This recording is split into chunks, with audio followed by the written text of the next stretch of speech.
오늘은 여호수아서 요거를 중심으로 해서 구원론에 대해서 조금 정리를 해보겠습니다.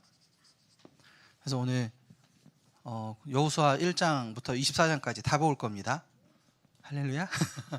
빠르게 정리하면서 구원이 무엇인가에 대해서 조금 생각을 해보겠습니다.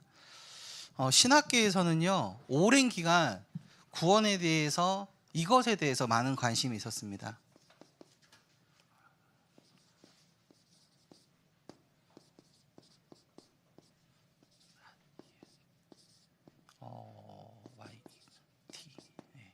Already not yet 이라고 해서요, 이미 구원을 받았고 아직 구원이 받지 않았다.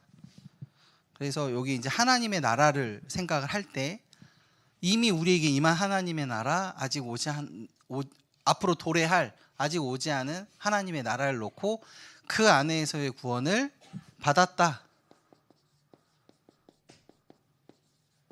받는다, 아마 받을 것이다. 이것은 이제 확신에 대한 부분입니다. 그러니까 이제 시간에 대해서 조금 생각을 많이 했어요.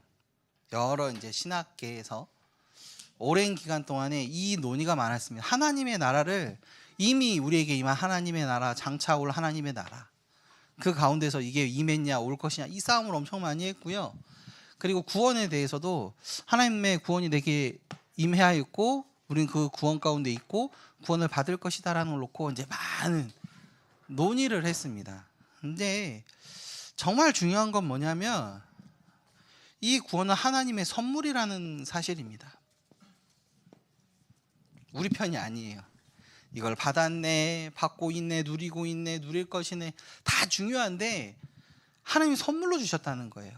그것이 하나님의 은혜에 의한 것이고, 이것은 하나님의 주권적 행위이십니다. 이 사람은 선택하셔서 구원을 하시고, 이 사람은 구원받지 못한 상태로 그대로 두시는 선택과 유기에 대한 모든 것이 하나님의 절대 주권적 사역이라는 거예요. 우리는 구원받은 하나님의 자녀입니다. 오늘 이제 여호수아서를 중심으로 해서 구원에 대한 내용들을 볼 것인데, 중요한 포인트는 이 여호수아에서 여호수아가 우리에게 말하고자 하는 것은 구원받지 못한 자의 구원을 말하는 게 아닙니다. 구원받은 자의 여정에 대한 이야기를 하는 겁니다.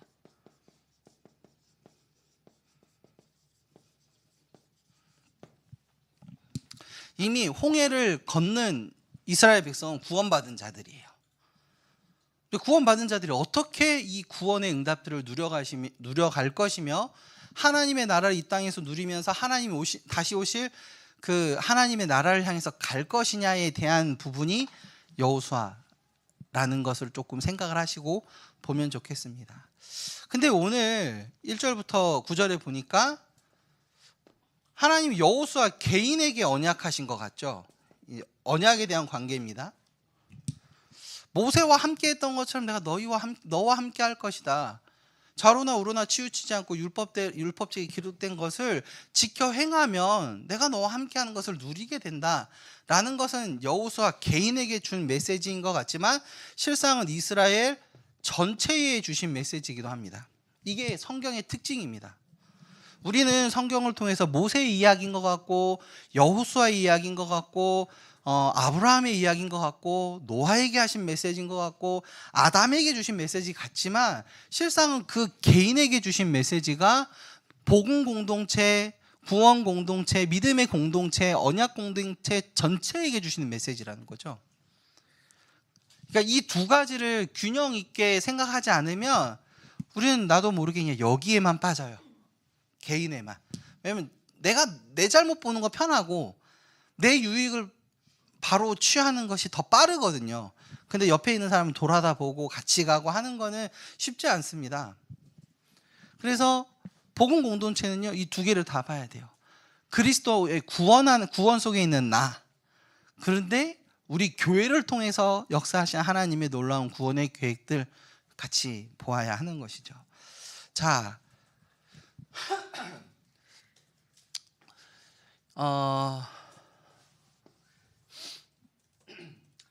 여호수아의 이름을 보겠습니다. 여호수아.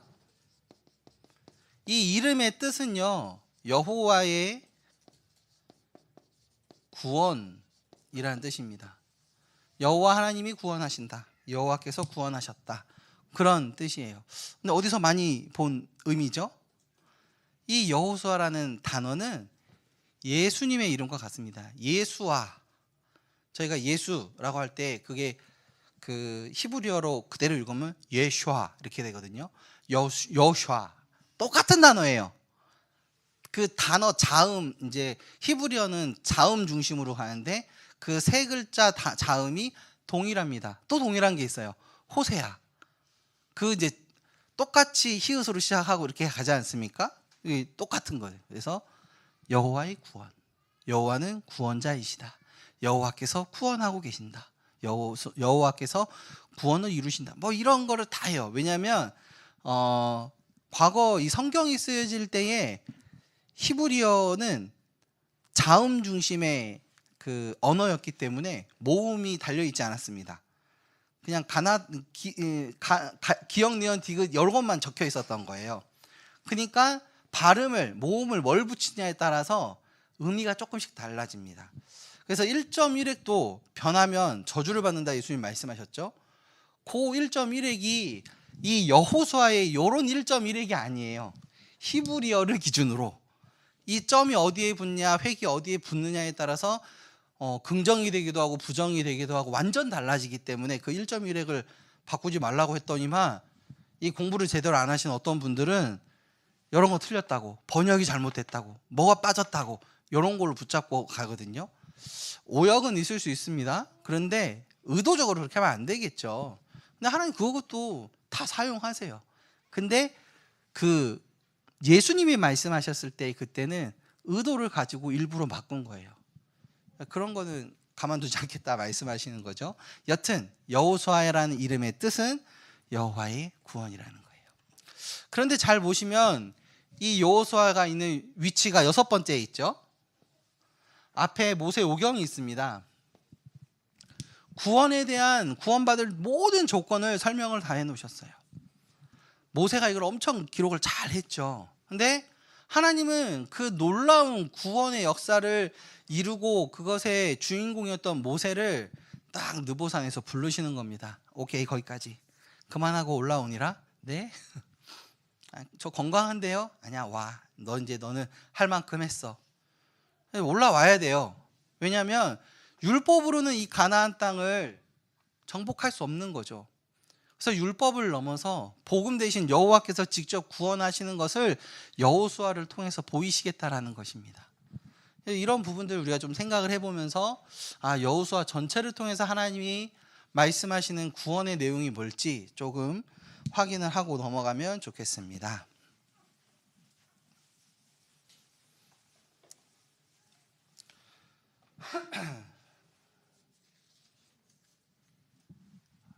내용이 많기 때문에 조금 제가 오늘 랩하는 느낌으로 빨리 해보겠습니다. 여호수아 1장에 보면은요, 하나님이 이 언약을 주시죠.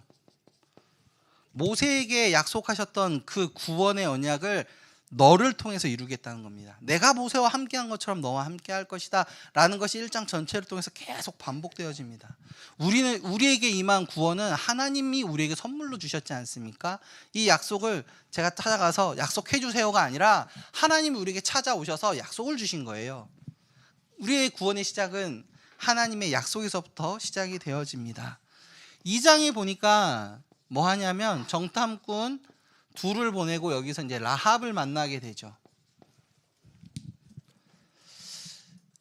이 사건을 통해서 이스라엘과 여호수아가 확인하는 게 뭐냐면 이 땅은 하나님이 우리에게 주시기로 완전 마음 먹은 땅이구나. 하나님의 절대 계획과 절대 주권이 확인되어지는 시간입니다. 현장에 가보니까 구원이 확인되어지는 거예요. 구원받기로 작정된 영혼들이 하나님이 주신 나의 땅이라는 것이 확정되어지는 것이 이 정탐꾼의 이야기입니다. 그리고 나서 바로 전쟁을 하러 간 것이 아니라 3장에 보면 요단을 건너죠. 이건 믿음의 결단입니다. 딱 언약을 붙잡고 하나님의 절대 주권적 계획 확인하고 나니까 어떻게 하냐? 이 요단을 건너버리는 거예요. 왜요?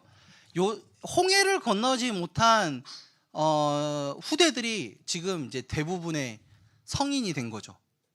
그러니까 홍해를 건너봤던 구원의 체험을 누려봤던 이스라엘 백성이 많지 않아요. 하나님은 어떻게 하셨냐? 요단부터 건너라. 그러면서 뭐냐? 요단 건널 때 홍해에서 역사하셨던 것처럼 하나님이 요단을 가르셨거든요.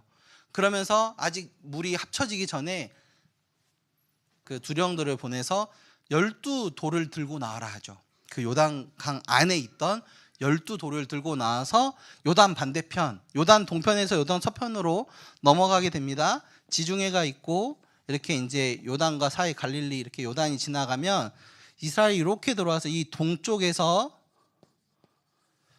서쪽으로 넘어가는 거예요. 그러니까 이 서쪽으로 여기가 이제 가나안 땅, 하나님 주시기로 약속하신 땅인데 넘어오면서 그 돌 취해라. 그래서 그 돌멩이 들고 넘어온 거죠. 그게 이제 사장의 12돌과 여기서 할례를 시행합니다.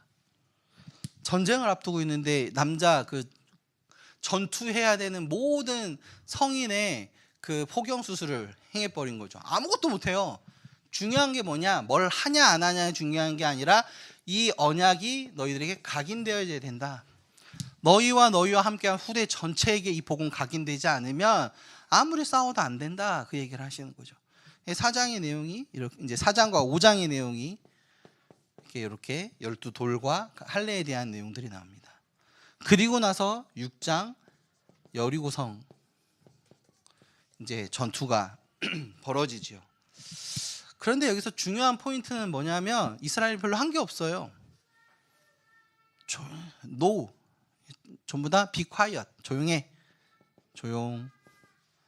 불신앙하지 말라는 거죠. 내가 싸울 거니까. 하나님이 이루어 가시는 구원에는 우리의 판단을 요구하지 않으십니다. 구원의 축복을 우리에게 주셨지 않습니까? 이거 해야 되냐 저거 되게 말을 많이 해요. 지금도 수많은 목회자들과 수많은 신학자들이 이래야 구원을 받는다, 이렇게 하면 구원을 취소당할 수도 있다, 여러 말을 하는데 우리 주님은 말씀하시는 거죠. 조용히 하시지. 왜냐? 구원은 하나님의 절대 주권이니까요. 하나님의 선물이고 하나님의 은혜인데 감나라 배나라 할 게 아니라는 거예요. 이 싸움은 여호와께 속한 것이다. 너희는 불신앙하지 말고 내가 하는 일을 봐라라는 거죠. 하나님이 행하시는 일을 보게 하는 것이 여리고성 전투였습니다. 그런데 선줄로 생각할 때 넘어질까 조심하라고 7장에 보면 딱 이 아간이 죄를 범하죠. 아이성 전투하러 갔는데 집니다. 여호수아는 당황한 거예요. 저 큰 성읍 여리고도 무너뜨렸는데 그 성읍의 6분의 1, 10분의 1도 안 되는 아이성에서 완전 패해를 하거든요. 왜 그랬을까 해서 제비뽑기를 하는데 지파가 뽑히고 누가 뽑히고 나온 게 아간인 거죠. 너 뭐 잘못했니? 하니까 여기에서 취한 노략물을 자기네들이 인마에 포켓한 겁니다. 싹 다 태우라고 했거든요. 너희 거 아니야. 세상의 것으로 너희 살아가는 거 아니라 내가 주는 걸로 살아야 돼 했는데 그게 안 되니까 이제 쓱 집어넣은 거죠. 그게 딱 걸린 거예요. 그래서 성공 뒤에 실패가 올 가능성이 높습니다. 이 죄를 악을 골짜기에서 도말한 이후에 8장에서 아이성 전투를 하고 승리하죠. 근데 아이성 전투 이후에 에발산이라는 곳에서 언약을 시행합니다. 신명기 27장에 보면 모세가 축복과 저주를 그리심산과 에발산에서 선포할 것을 요단강 건너가서 너희들이 해라 라고 이야기를 하거든요. 해야 될 내용을 쫙 하고 너희들이 그 말씀을 줄 때 어떻게 해야 되고 그 율법을 어떻게, 그러니까 그 율법을 딱 어떻게 하냐, 돌을 하나 세워서 거기다가 이제 회를 치는 시멘트를 바르고 거기 이제 굳어지잖아요. 그럼 거기다가 율법을 새기고 그리고 나서 저주가 선포되어지고 축복이 선포되어질 때 너희들은 아멘 아멘 하면서 이 언약대로 다 될 것이다 라는 것을 신명기 27장에 모세가 이스라엘 백성들에게 미션으로 줬거든요. 그거를 여호수아가 에발산에서 아이성 전투 이후에 그때에 이 일을 행하게 됩니다. 중요한 거죠. 우리는 성공을 했지 않습니까? 딱 넘어지기 좋은 거예요. 성공했을 때 뭐 해야 되냐? 더 언약을 붙잡아야 되는 거죠.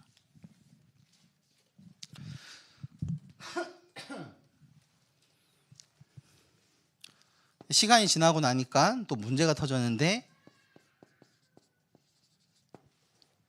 그 가나안 땅에 있었던 한 족속인 기브온 족속이요, 머리를 딱 굴리니까 우리가 멸절당할 것 같은 거죠.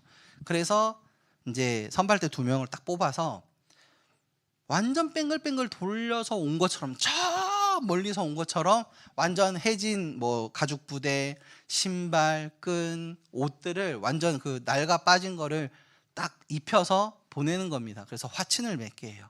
근데 여호수아가 이때 하나님께 묻지 않고 그냥 받아들이죠. 겉모습만 보고 돌아가 보니까 그냥 바로 옆 동네에 살던 친구들인 거예요.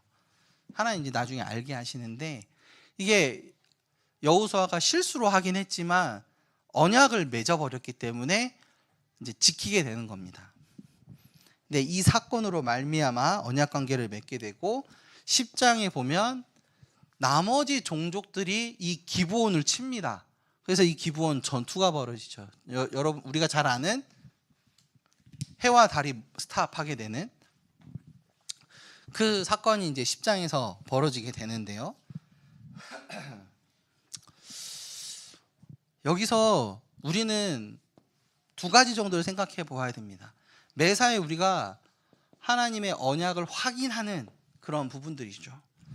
그러니까 우리는 승리했구나, 성공했구나 했을 때 딱 넘어지기 좋은 상태인 거예요. 근데 우리가 실수할 수도 있지 않습니까? 하나님은 그 실수까지도 복으로 바꾸시는 겁니다. 기브온이 평생 이스라엘을 섬기면서 그 이제 이스라엘 완전 멸망할 때까지 완전히 그 몇백 년을 섬기게 됩니다. 그리고요, 하나님은 이 여호수아가 맺은 그 언약을 이루세요. 그럼 우리는 이렇게 좋은 관계를 맺을 수도 있고 우리가 실수할 수도 있는데, 하나님은 우리에게 그러한 구원받은 자에게 그만큼의 축복을 허락하시는 겁니다. 그래서 아브라함에게 하나님이 복을 주실 때 이런 복을 주지 않습니까? 너를 축복하는 자에게 복을 내리고 너를 저주하는 자에게 저주를 내릴 것이다. 복의 근원이 돼버린 거거든요. 그렇다면 우리가 우리 입에서 축복을 말하고 저주를 말할 때 그 현장의 스테이트, 이 상태가 어떻게 바뀌느냐는, 나는 가만히 있는데 나를 욕했는데도 저주를 받거든요. 근데 내가 입을 열어서 그 사람을 저주를 한다, 내가 입을 열어서 그들을 축복한다, 그럼 이건 중보기도에 대한 부분도 있고요, 우리가 저주할 때 오는 여러 가지 것들도 있죠. 이제 요즘에 최근에 보면 목회자인 비리 이런 것 때문에 말들이 왕왕해요. 그런데 하나님이 우리를 판관으로 세우지 않으셨어요. 우리 재판장으로 세우시지 않았거든요. 아니, 잘못은 목사님들이 했는데 목사님 욕하면 욕을 한 그분들이 오히려 저주를 받는 경우들이 태반사입니다. 그러면서 이제 이야기하는 거죠. 왜 하나님은 공평과 정의의 하나님이신데 왜 저렇게 행하시느냐? 주의 종들에 대한 판단은 하나님이 본인 스스로가 하신다는 거죠. 이 부분이 굉장히 중요한 사실입니다. 그래서 우리는 우리가 가진 혀의 권세, 또 우리가 가진 위치 굉장히 중요하다. 우리는 축복자이다. 그리고 우리는 살리는 자이다. 우리가 전달한 이 복음이 그 사람을 살릴 수도 있고 멸망 가운데 그대로 둘 수도 있다. 이걸 생각하면서 우리가 전도자의 응답을 누려가야 되겠습니다. 11장에서 19장까지는요, 모세 때부터 모세, 여호수아가 정복한 그 땅들에 대한 설명이 나오고, 그 다음에 12지파에게 이 땅을 다 배분해 줍니다. 점령한 땅들에 대한 내용이 나오고 쭉 정복에 대한 그 플랜들을 쭉 주고요. 그 가운데 이제 갈렙 이야기도 나오고 하는 거죠. 그런데 재미있는 이야기가 뭐냐면 정복되지 않은 땅들도 말씀합니다.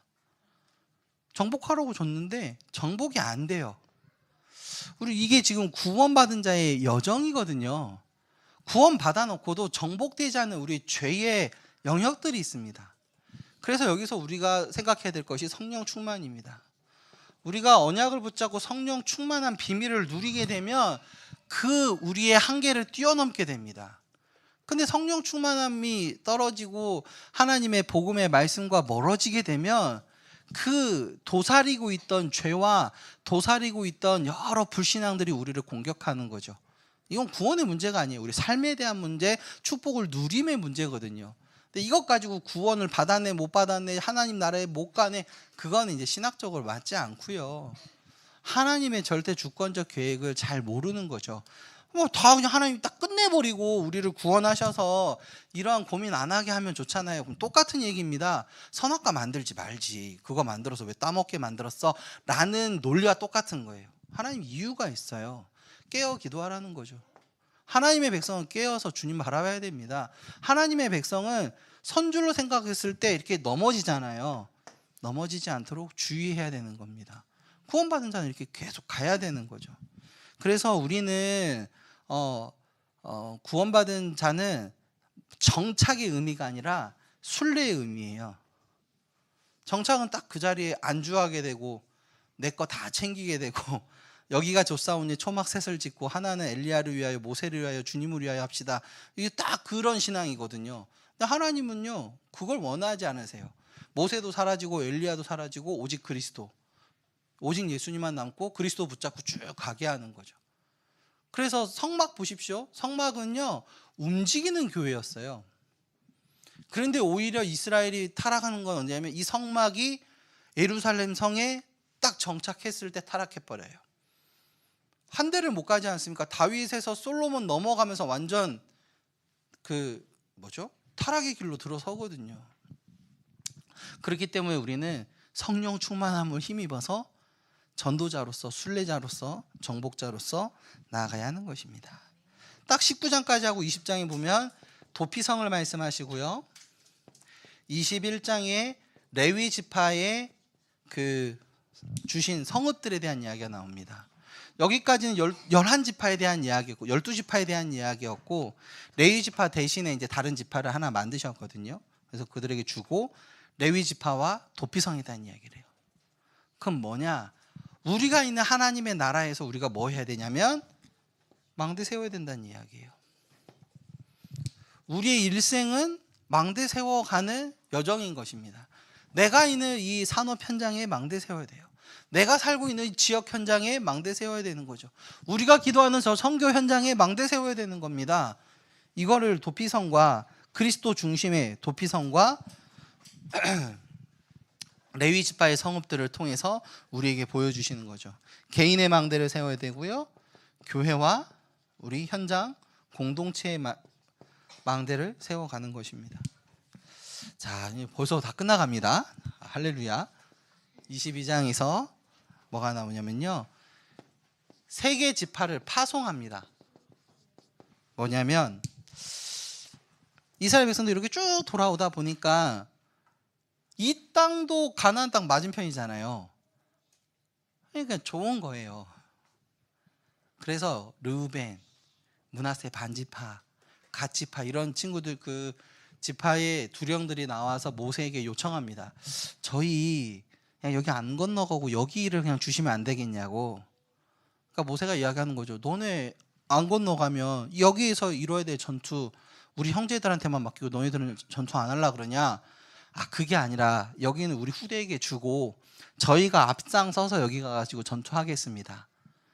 이제 이 전투를 할 때 이 세 지파가 선봉을 서면서 이 전체 정복 사역들을 이제 마무리를 했거든요. 여호수아가 이 세 지파를 부릅니다. 그래서 모세를 통해서 약속했던 그 언약, 시간이 됐다, 가져가라. 그래서 르우벤과 갓지파와 므낫세 반지파가 이 언약대로 이제 넘어가게 되는 거죠. 자, 우리는 우리 욕심인 줄 알았는데 하나님은 여기서 선교사를 파송하시는 거예요. 우리는 여기만 하나님이 임재하시는 줄 알았는데 이 현장에도 있었어요. 그리고 우리는 우리끼리만 구원받는 건 줄 알았는데 하나님 기브원 족속 또 출애굽할 때도 수많은 수단 허다한 잡족들을 구원의 시간표에 부르셨거든요. 다시 이야기하면 하나님은 단 한 번도 선교를 놓고 생각하신 적이 없습니다. 여기서부터 여기까지는 237과 오늘 잘 안 써지네요. 5천 종족에 대한 메시지인 거죠. 우리가 걸어가는 이 구원의 여정은 단순히 내가 발 디딛고 있는 이 땅에 대한 것만이 아니라 전 세계를 향한 하나님의 소원 속에 있는 나의 오늘의 현장이라는 것입니다. 이렇게 해놓고 23장과 24장에 이제 여호수아가 그 12지파 그 대표자들을 싹 다 모아놓고요, 마지막 메시지를 이제 전달하게 되는 겁니다. 이 땅에서 너희들이 해야 될 것, 미션을 주는 거죠. 그러면서 나와 내 집은 영원토록 여호와 하나님만 섬길 것인데 너희들은 오늘 선택해라. 이 가나안 땅에 있는 우상들을 선택을 할래? 있다 보면 동화된다. 그럼 너희들 어떻게 할래? 딱 이렇게 했을 때 여호수아와 함께 했던 자들은 여호와를 섬기겠습니다. 당신과 같이. 그런데 이제 사사시대로 넘어가죠. 사사시대에는 딱 그 출발점이 뭐냐면 여호수아가 죽고 난 이후에, 여호수아와 함께 했던 자들도 죽고 난 이후에 이야기들이 사사시대입니다. 그래서 우리가 끊임없이 이 복음을 전달하고 각인해야 될 이유, 여호수아 전체를 통해서 메시지를 주는 거죠. 이게 각인이 실패되어지면, 각인이 제도에 멈추게 되고 시스템으로만 멈추게 되면 사사시대로 넘어가는 거예요. 이제 또 축복과 저주가 왔다 갔다 하는 시대. 자, 24장까지 다 끝냈습니다. 와우, 성경을 벌써 한 권을 끝내고 오늘 집에 가겠는데요. 자, 그렇다면 이 전체 24장의 내용을 토대로 해서 우리가 좀 마음에 담아야 될 것들 보겠습니다. 첫 번째는 뭐냐? 이 구원의 핵심을 바르게 알지 못하면요, 말씀도 이해가 잘 안 되고요, 그리고 예배의 응답도 제대로 누리지 못하게 됩니다. 제가 이제 많은 시간을 할애해서 1장부터 24장까지 정리했던 이유는 뭐냐면, 구원을 통해서, 이 여호수아를 통해서 하나님이 우리에게 주신 구원의 핵심, 구원에 대한 메시지를 이해해야 될 필요가 있어서 정리를 간단하게 해본 겁니다. 구원이 제대로 이해하기 안 되니까 요런 데 빠져가지고요 싸우는 거예요.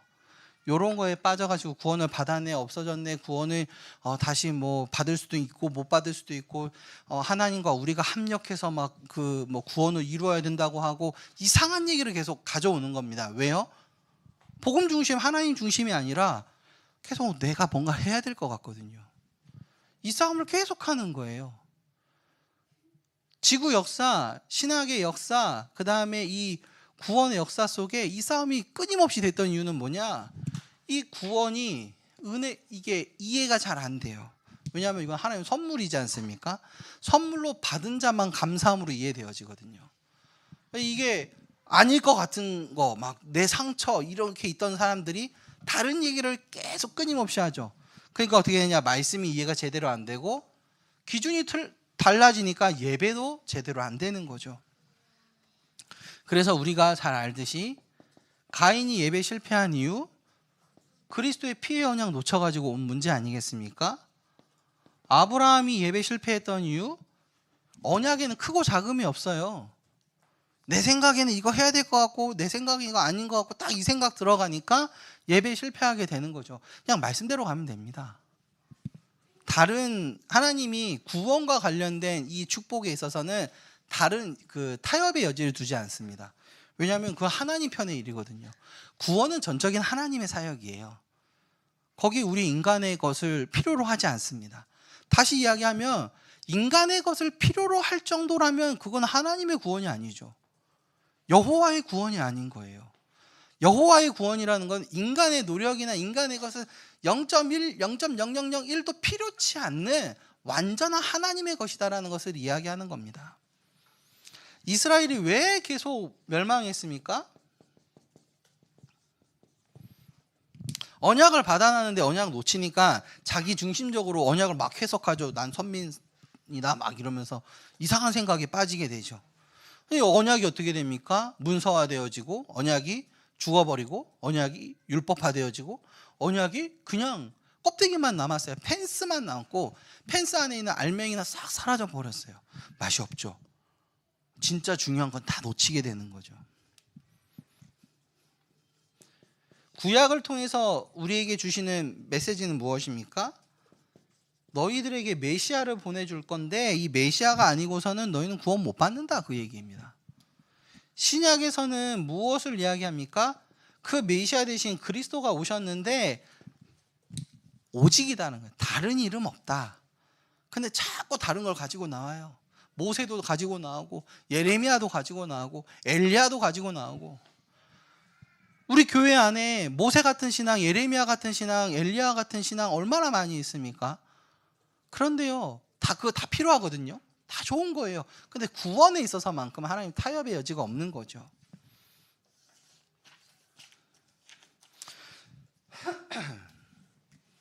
그래서 하나님이 여호수아에게 주신 언약이 무엇입니까?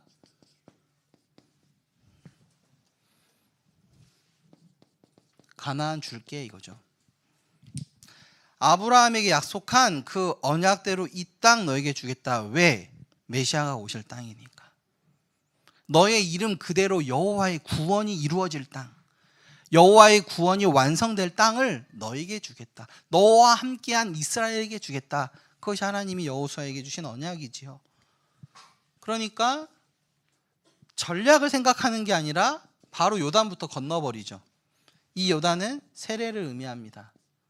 그래서 세례 요한이 요단강에서 세례를 베풀었잖아요. 큰 강이 거기밖에 없어서일 수도 있겠지만 하나님이 그곳에서 세례를 하게 한 이유가 있어요.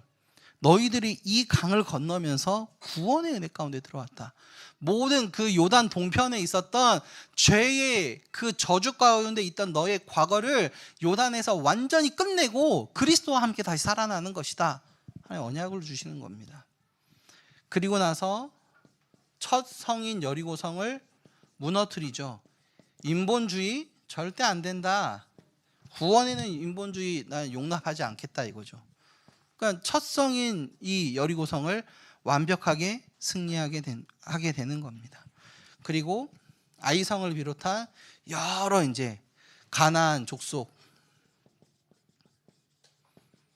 우상들,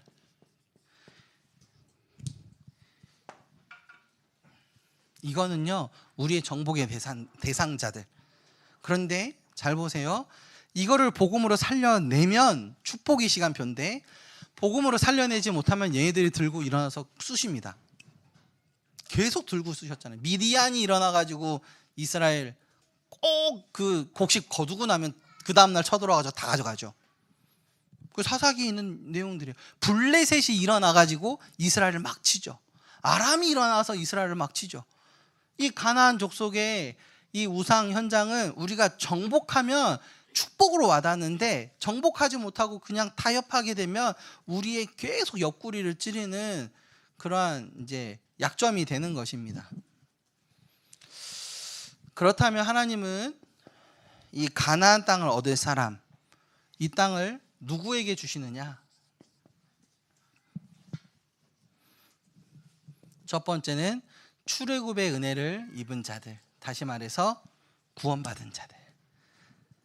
장차 멸망할 땅 장망성에서부터 빠져나온 자들에게 하나님은 이 축복을 누리게 하셨습니다.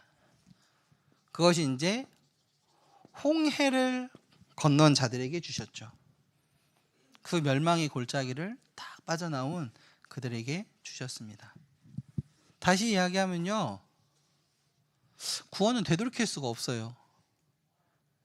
홍해를 다시 가르고 넘어갈 수는 없거든요.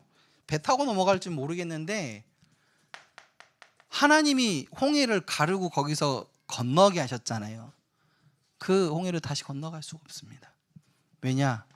이 구원은 전적인 하나님의 주권적 사역이기 때문에 그렇습니다.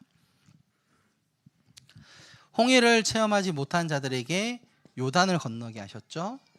그리고 이 언약을 가진 언약의 사람, 바로 여호수아에게 여호수아 1장 1절로 9절에 모세와 함께 했던 것처럼 너와 함께 할 것이니 너는 이 율법책에 기록된 말씀을 붙잡고 좌로나 우로나 치우치지 마라.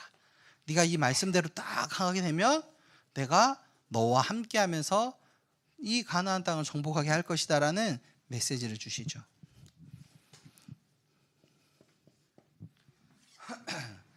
그때 이제 여호수아 14장에는 그 갈렙 나오지 않습니까? 갈렙은 이 믿음을 언약을 붙잡고 결단한 사람입니다. 정말 중요한 순간에 가장 그 이제 선택권이잖아요. 1등하고 믿음의 1등을 하고 최우선 선택권을 딱 받았는데 그걸 가지고 어디를 선택하냐면 아무도 가지 않겠다는 그것을 선택을 하는 거죠. 그런데 하나님 어떻게 하십니까? 이 성이 다윗성이 되게 만듭니다. 헤브론, 시온이 되게 만드시는 거죠. 우리의 믿음의 결단에 하나님이 가장 큰 축복, 지금은 가장 불모진 것 같고 절대 이기지 못할 것 같은데 하나님은 그것을 이기게 만드시고 그 현장을 통해서 모든 축복을 누리게 하는 것이죠. 말씀을 마무리하겠습니다. 너무 감사하네요. 제가 이거 24장까지 갑자기 정리한다고 시간 내에 못 끝나면 어떡하지 했는데 주님이 오늘 또 저에게 은혜를 주셨습니다. 말씀을 마무리하겠습니다. 우리는 이 구원의 축복을 누리는 자들입니다. 그래서 우리는 하나님이 하신 약속대로 구원의 축복을 누리는 겁니다. 왜냐? 하나님의 방법이 바로 예수 그리스도이기 때문에 그렇죠. 예수 그리스도는 하나님의 방법이세요. 구원을 나에게 적용하고 나에게 구원을 선물로 주는 유일한 방법을 그리스도로 오신 예수에게만 주신 겁니다. 아들을 믿는 자에게, 아들이 있는 자에겐 생명이 있고 하나님의 아들이 없는 자에겐 생명이 없지 않습니까? 영접하는 자 곧 그 이름을 믿는 자들에게는 하나님의 자녀가 되는 권세를 주셨어요. 자기 백성에게 왔는데 이 예수님을 못 알아봤습니다. 그러면 멸망 그대로 있는 거예요.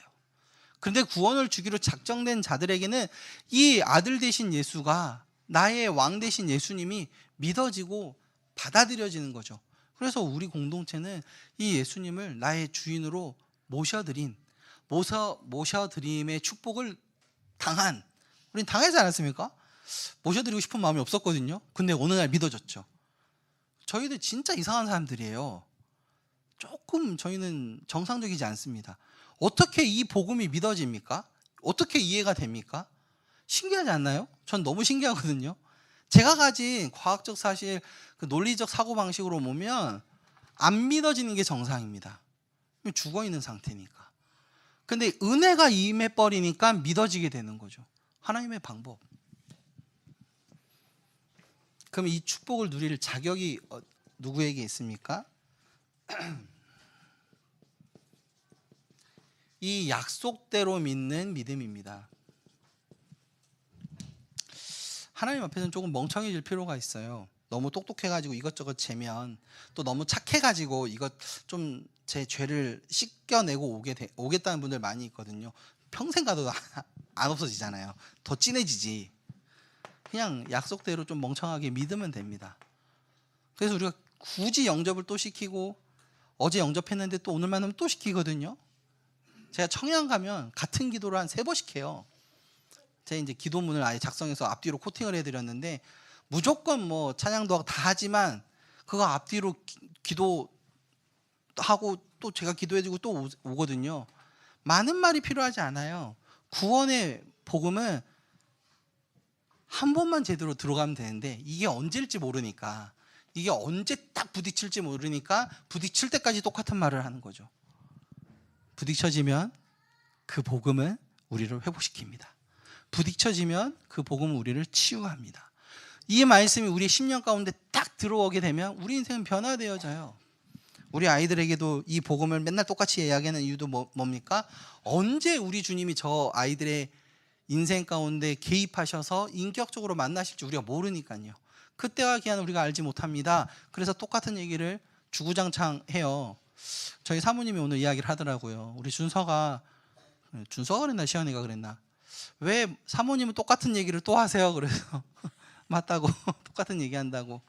애들 입장에서는 똑같겠죠.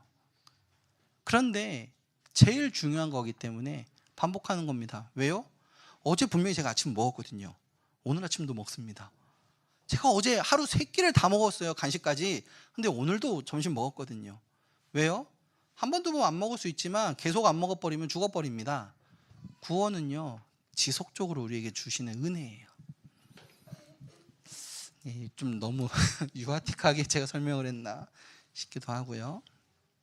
자, 이제 이 말씀을 따라서 준행하는 믿음이 필요합니다. 말씀을 받고 머물러 있는 것이 아니라 이 말씀을 따라서 나아가고 준행하고 그 말씀대로 인도받는 것. 그 사람이 이 구원의 축복을 지속해서 누리게 되는 거죠. 구원의 축복은 임했습니다. 근데 그 축복을 누리느냐 누리지 못하느냐는 이 믿음에 달려 있는 것 같습니다. 자, 이제 이거를 우리에게 날마다 적용해야 되겠습니다. 하나님이 전도라는 축복을 우리에게 주신 것은 날마다 하나님의 절대 주권을 현장에서 확인해 보라는 것이죠. 나를 보내신 그곳에 하나님의 절대 주권적 계획, 하나님의 소원, 하나님의 뜻이 무엇인가를 전도라는 걸 두고 확인하는 겁니다. 말씀은 우리가 이제 오늘도 말씀 보고 내일도 말씀 보고 모레도 말씀 보고 계속 말씀 보지 않습니까? 왜 말씀을 계속 반복해서 주야로 묵상하면서 합니까? 하나님이 역사하시는 방법이거든요. 하나님 말씀하신 대로 일하십니다. 하나님은 먼저 말씀 주시고 그 말씀을 이루십니다. 그래서 우리는 말씀에서 확인하는 겁니다.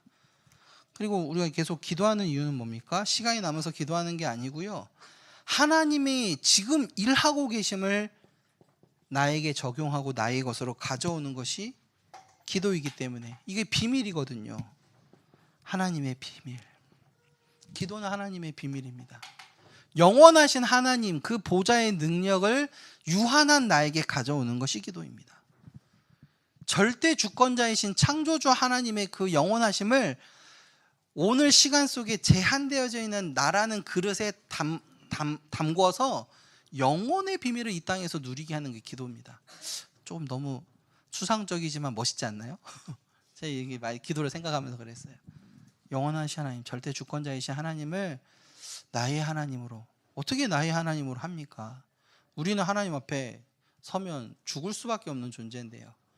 그래서 그 은혜를 제일 많이 입었던 모세도 하나님이 표현하시기로는 뭐 하나님이 앞뒤가 있진 않잖아요. 뭐 앞뒤가 똑같은 전화번호도 아니신데 돌아서 등을 보여주셨다 하지 않습니까? 그 얘기는 뭐냐? 하나님의 영광을 낮춰서 보여줬다는 얘기죠. 그런데 그 하나님 40일 보고 왔던 모세의 얼굴을 못 봤잖아요. 그렇다면 그 영광의 주님이 이 땅에 오셔서 구원을 이루시고 나에게 찾아오셨습니다. 이게 구원이거든요. 그 영광의 주님, 창조주 하나님, 능력의 하나님이 자기의 모든 영광을 아주 낮추셔서 비하하셔서 자기 자신을 비하하셔서 우리가 받아들일 수 있는 만큼으로 우리가 알아들을 수 있는 언어로 우리에게 찾아오신 거죠. 그걸 보고 구원이라고 합니다. 아니 그런데 이걸 우리하고 어떻게 짝짝꿍하면 구원이 이루어질 수 있어요? 죄송해요. 그건 아닙니다. 구원은 전적인 하나님의 은혜다. 여호수아 전체를 통해서 하나님이 말씀하시는 건 뭐냐? 언약하신 대로 이루겠다. 그럼 너는 뭐 할래? 선줄로 생각했을 때 넘어질까 조심하면서 말씀 붙잡고 가라. 언약을 붙잡고 믿음으로 나아가라. 그럼 네가 밟는 그 땅을 너에게 주리라. 구원의 축복을 우리 현장에서 누리는 것은 언약을 붙잡고 강단의 말씀을 붙잡고 매일의 삶 속에서 하나님이 이루어 가시는 구원을 현장에서 확인하는 것입니다. 그래서 눈을 좀 시력을 좀 높이세요. 그러면 하나님이 행하시는 일들을 보게 될 것입니다. 영적인 시력을 높이시는 한 주간 될 줄로 믿습니다.